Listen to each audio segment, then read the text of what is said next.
Orang baik akan bahagia. Orang yang jauh dari Allah akan susah dan sengsara. Itu didengar oleh anak muda dari mulut ayah dan ibunya di rumah. Di sekolah dia mendapat nasihat yang sama bunyinya dari mulut yang berbeda. Orang baik akan bahagia. Orang yang jauh dari Allah akan susah dan sengsara. Lalu kemudian dia pun sholat di masjid. Setelah sholat jamaah jangan keluar dulu, karena akan ada kultum dari ustadz penceramah. Bunyi yang sama kembali didengar telinganya. Orang baik akan bahagia. Orang yang jauh dari Allah akan susah dan sengsara. Di rumah, di masjid, di sekolah, sama nasihatnya. Tapi begitu dia hidup dalam dunia yang nyata, fakta, peminum khamar dengan bangganya di channel YouTube menunjukkan minuman yang dia minum sambil mengendorse, mengiklan khamar, berbahagia, hidupnya indah, kendaraannya mewah, tak kurang sedikit pun. Sementara orang yang dekat dengan Allah dibuli, dicaci maki, bahkan dipenjara. Dia mulai berpikir, kalau begitu nasihat orang tuaku selama ini hoax. Kalau begitu kata-kata guru ini hanya kata-kata pemanis di bibir, tidak sesuai dengan fakta dan kenyataan. Maka anak-anak muda terbagi ke dalam dua mazhab. Mazhab yang pertama mazhab ateis, A tidak, T Tuhan, is keyakinan. Keyakinan yang mengatakan tidak ada Tuhan. Semua itu hanyalah asatirul awalin, dongeng nenek moyang zaman dulu, bahwa orang baik akan bahagia dan orang yang jauh dari Tuhan akan sengsara. Tak sesuai dengan fakta dan kenyataan. Mazhab kedua berkata, mungkin Tuhan pernah ada, tapi sekarang Tuhan sudah mati. Imam mazhabnya adalah Nietzsche dari Jerman. Berakhir dengan gila dan berakhir dengan kematian. Kalaupun mereka beragama, hanya basa-basi saja. Karena kebetulan ada tetangga mati, dia akan pakai peci baju koko. Kebetulan Idul Fitri, Idul Adha, dia datang ke tanah lapang. Tapi dalam hatinya, aku mulai ragu bahwa Tuhan itu ada. Kenapa? Karena kata ustadz tidak sama dengan kenyataan. Buktinya orang yang jahat hidupnya senang. Pezina dengan bangganya menceritakan pengalaman dosanya di channel-channel YouTube, ditampilkan di televisi. Rumahnya mewah, kendaraannya mahal, hidupnya tenang. Orang yang taat beragama, hidupnya susah, dikriminalisasi, dipenjara.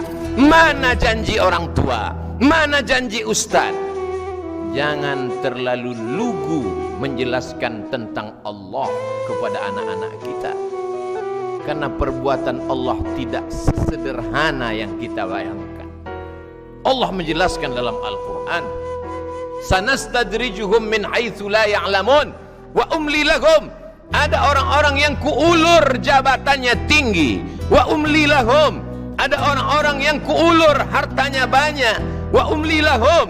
Ada orang-orang yang kuulur nikmat badannya sehat, kuulur nikmat umurnya panjang, kuulur kekuasaannya hebat, gagah perkasa.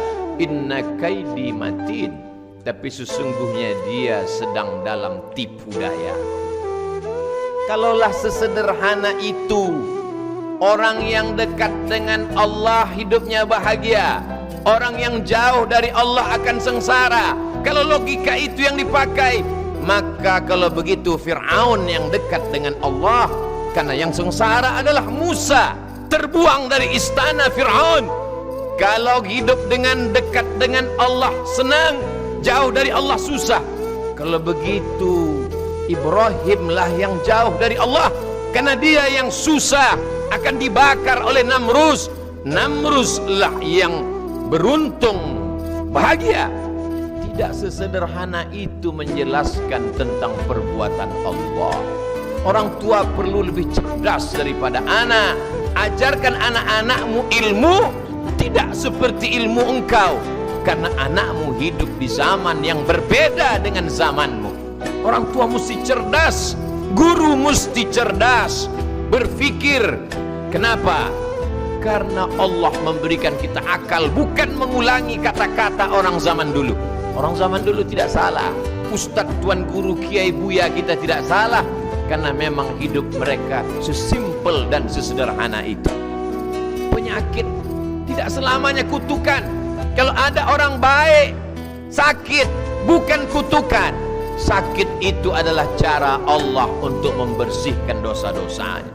Dulu sebelum saya hijrah, ketika masih makan riba, ketika masih berzina, ketika masih minum khamar, badan saya sehat. Tapi kenapa setelah hijrah, setelah pindah ke bank syariah, setelah ikut pengajian, kenapa justru sakit? Mana pesan ustadz yang mengatakan kalau dekat dengan Allah bahagia? Allah membersihkan dosa-dosamu dengan penyakit. Nabi yang menjelaskan demikian. La yusibul mu'min min nasabin wala wasabin wala saqamin. Letih, lelah, gundah gulana, galau, susah hati, sakit. Wala syaukin yastakuha. Duri menusuk tapak kakimu. 10 orang kau berjalan, yang 9 sehat-sehat saja. Kenapa mesti tapak kakimu yang tertusuk duri? Illa kafarallahu anhu biha sayyi'at. Allah ingin membersihkan dosa-dosamu. Tapi aku tak berdosa. Dosaku apa? Aku tidak ada dosa. Di saat kau berkata kau tidak berdosa, itulah dosamu yang pertama, karena merasa diri tidak berdosa. Bukankah datuk nenek moyangmu Adam alaihi salam pun berdosa? Dan dia mengaku dosanya, Rabbana zalamna anfusana wa illam taghfir lana wa tarhamna lanakunanna minal khasirin. Tapi aku sudah lama bertobat, sudah hijrah, sudah bersedekah, sudah bangun masjid. Kenapa tetap susah? Kenapa tetap sakit? Allah mungkin tidak menghapuskan dosamu karena dosamu sudah bersih, tapi Allah ingin mengangkat derajatmu. Ada orang yang diangkat derajatnya karena jihad fisabilillah, berdarah-darah. Ada orang yang diangkat karena membangun masjid. Dia kalahkan hawa nafsunya, ingin membangun rumah, membeli kendaraan. Tapi Allah mengangkat derajatmu bukan karena kau kaya, bukan karena kau mati jihad fisabilillah. Allah mengangkat derajatmu karena perbuatan amal yang tidak keluar uang, karena perbuatan amal yang tidak keluar darah. Apa amal itu? Amal itu bernama sabar. Innama yuwaffas sabiruna ajrahum bighairi hisab. Allah memberikan balasan orang yang sabar bighairi hisab, tak dapat dihitung dengan apapun. Aku sudah sabar. Kenapa masih datang juga penyakit itu? Kenapa masih datang juga kesusahan itu? Apa betul marah Allah kepadaku? Allah tidak marah kepadamu. Allah sayang kepadamu. Bukankah nabimu pernah berkata, Innallaha idza ahabba qauman ibtalahum. Kalau Allah sayang kepada seseorang, Allah uji dia. Anaknya mati, kebunnya kering kerontang, ternaknya, ontanya, lembunya, kambingnya habis semuanya. Tak cukup hanya di situ, penyakit kulit pun datang kepadanya. Maka Pak Kua berdoa untuk kedua mempelai, Allahumma arham bainahuma kama rahimta baina Ayyub wa rahmah.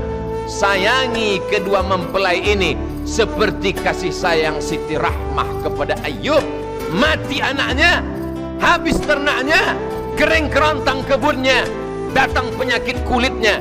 Kasih sayang rahmah tak pernah berubah kepada Ayyub. Marahkah Allah kepada Ayyub? Jauhkah Ayyub dari Allah? Tidak. Ayyub dekat kepada Allah. Kenapa ujian itu datang? Allah ingin menempatkan Ayyub di maqam, level tempat paling tinggi. Orang masuk surga, setelah dia berada di surga, Allah bertanya kepada mereka, Madza turidun? Hai penghuni surga, kalian mau apa? Jannatin tajri min tahtihal anhar, taman-taman yang mengalir air-air sungai sudah kalian dapatkan. Apa yang belum dapat? Mereka menjawab, ridhaka. Ada satu yang kami belum dapat ya Allah, ridha. Ternyata orang yang masuk surga itu pun tak semuanya mendapatkan ridha Allah. Itulah mengapa ketika kita berdoa kita tidak minta surga duluan, kita minta ridha duluan. Karena siapa yang mendapatkan ridha pasti dapat surga. Tapi orang yang minta surga belum tentu dapat ridha Allah. Maka kita diajarkan, Allahumma inna nas'aluka ridhaka wal jannah. Dan yang mendapatkan ridha Allah itu cuma satu. Siapa dia? Orang yang ridha menerima keputusan Allah subhanahu wa ta'ala. Jangan berpikir terlalu sederhana tentang keputusan-keputusan Allah. Karena tanpa kita sadari ucapan kita itu akan menyesatkan orang lain. Mereka tidak komplain, mereka tidak marah, mereka segan mengkritik karena kita ustadz, kiai, buya dan tuan guru. Tapi dalam hatinya dia berpikir, kenapa orang yang taat, sholat, puasa, zakat, ngaji, hidupnya penuh dengan kesakitan, penderitaan. Mengapa peminum khamar, pezina, koruptor, penipu, pembohong hidupnya tenang, perutnya kenyang? Kenapa tak ada kesusahan? Maka sesungguhnya mereka sedang diazab Allah. Azab yang lebih mengerikan daripada penyakit. Azab berbalut nikmat, istidraj namanya. Bukankah Nabimu pernah berkata, innallaha la yumli lizzalim. Allah memberikan nikmat kepada orang-orang zalim. Nabi yang berkata demikian, la yumli lizzalim. Orang zalim itu dia ulur dengan nikmat. Hatta idza akhadhahu lam yuflithu. Ketika Allah mengazab mereka, tak sedikit pun ada lagi kesempatan mereka untuk masuk dalam surga Allah. Karena kenikmatan sudah habis mereka habiskan di dunia. Sebaliknya ada orang yang di dunia penuh dengan penderitaan. Hatta tamshi alal ardi makanan alaihi khati'ah. Sampai dia berjalan di atas muka bumi, tak ada dosanya walaupun setetes, walaupun seujung kuku, walaupun seujung rambut, walaupun sebesar tapak kaki semut yang hitam di atas batu yang kelam, di tengah malam yang gelap, sudah dihapuskan Allah. Mari kita berpikir bukan menurut cara pandang kita, tapi berpikir menurut cara pandang Allah subhanahu wa ta'ala. Dari mana kita dapat tahu? Baca Al-Quran dengan pembacaan yang sempurna. Dari mana kita bisa faham? Baca hadis dengan pemahaman yang benar. Dari mana kita mengerti? Dengarkan ucapan para ulama yang menjelaskan tentang perbuatan Allah. Kalau tidak, kita akan menyalahkan Allah, kita akan mengkambing hitamkan Allah, kita akan mengatakan Allah tidak adil. Mengapa Allah tidak adil? Allah amat sangat adil, tapi kacamatamu terlalu tebal untuk membaca keadilan Allah subhanahu wa ta'ala.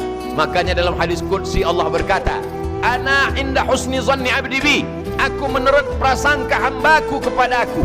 Tidak ada prasangka yang paling baik kecuali bersangka baik kepada Allah subhanahu wa ta'ala. Kalau hari ini badanmu sehat, belum tentu nikmat. Boleh jadi kau sedang diuji, apakah kau bersyukur dengan sehatmu. Kalau hari ini kau punya jabatan kekuasaan, belum tentu nikmat. Boleh jadi jabatan dan kekuasaan itu adalah ujian. Bukankah itu yang diucapkan Sulaiman alaihissalam ketika melihat kerajaannya? Bala tentara kalangan jin pun bersimpuh sujud di bawah perintahnya. Apa kata Sulaiman alaihissalam? Hadza min fadli rabbi. Ini karunia Allah Rabbku. Dia beluani untuk menguji aku. Ashkur, apakah aku bersyukur?